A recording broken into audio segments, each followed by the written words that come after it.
What's going on YouTube? In this video tutorial I'm going to be showing you how to set up your PC prior to flashing your Xbox 360.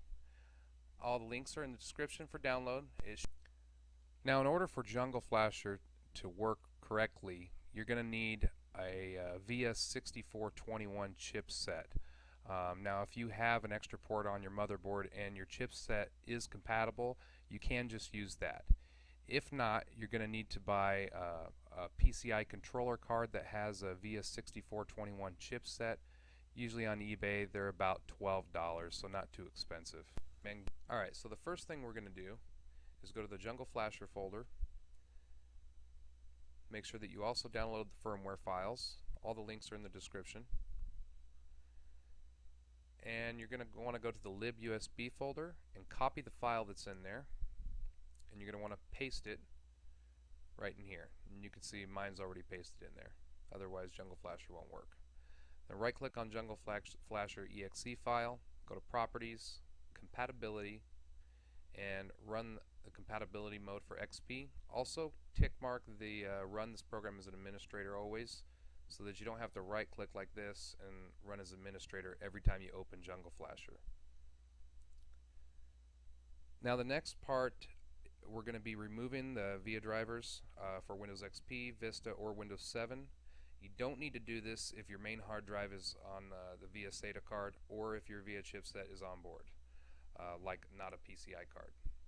So right click Computer, go to Properties, Device Manager, and go down to the storage controllers. You're going to right click your RAID controller. Sometimes it'll show up as the 3249, just depending on what driver you have. But you're going to disable the drivers. It'll give you a warning. That's fine.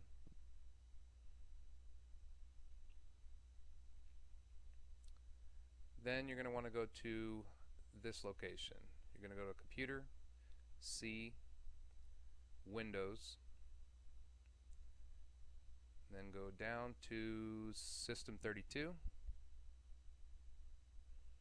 and we're going to go to Drivers,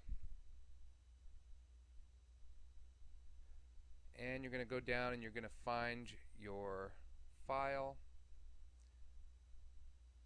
This one here says via mraid.sys. Sometimes it'll say vsmraid.sys or via mrx64.sys. Just depends on what operating system you have. And what you're going to do is delete that file. And we're going to go back and right click on my computer, go to Properties, Device Manager, right back where we were before. You're going to right click on your RAID controller for your card, and you're going to enable it, and you'll see this yellow exclamation point. And once you're done with that step, you're going to have to reboot your computer. Alright, so this next step is going to be installing the Portio32 drivers that you're going to need to make JungleFlasher work. Alright, so the first thing we're going to do, this is Windows 7 that I'm showing you this on. Windows XP is not much different. But you're going to go down to your Start, and in the search bar you're going to type in HDWWIZ.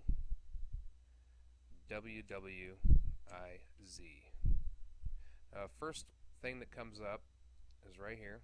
You're going to click it, and after that you're just going to click Next, and click Next from here. It'll go through this bar here. And the only difference if you're using Windows XP is instead of doing the search and searching for the HDWWIZ, you just go to the Add Hardware Wizard, and all the steps are pretty much the same. Alright, so it's going to go here. It's going to say it didn't find new hardware, so you're going to click Next. Make sure that Show All Devices is highlighted, and then click Next, and click on Have Disk. Alright, this window will pop up, give you a chance to browse for it. So we're going to browse, and mine's right here. It just depends on where you save that file that you downloaded in the description.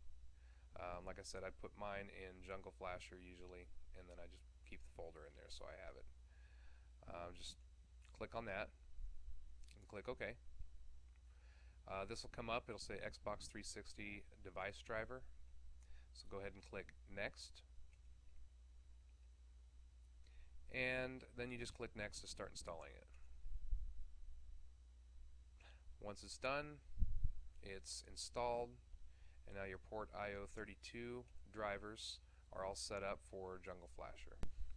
Alright, and one more thing, if you have Windows Vista or Windows 7, you're going to have to disable the driver signature enforcement. And I usually use XP just so I don't have to mess with all these settings and things, but if you have to use Windows 7 or Vista, in here there's some instructions in your JungleFlasher folder. Right here, steps 1 through 4 is the easiest way. There's another way here, but like I said, this is the easiest way. Just keep in mind that if you do it this way, you're going to have to do this every time you boot up your computer when you're going to flash. So it's just kind of a temporary thing. Well, thanks for your time. Make sure if you like the video that you like and subscribe. Thanks to Xbox360iso.com for all the help, and see you later. Peace.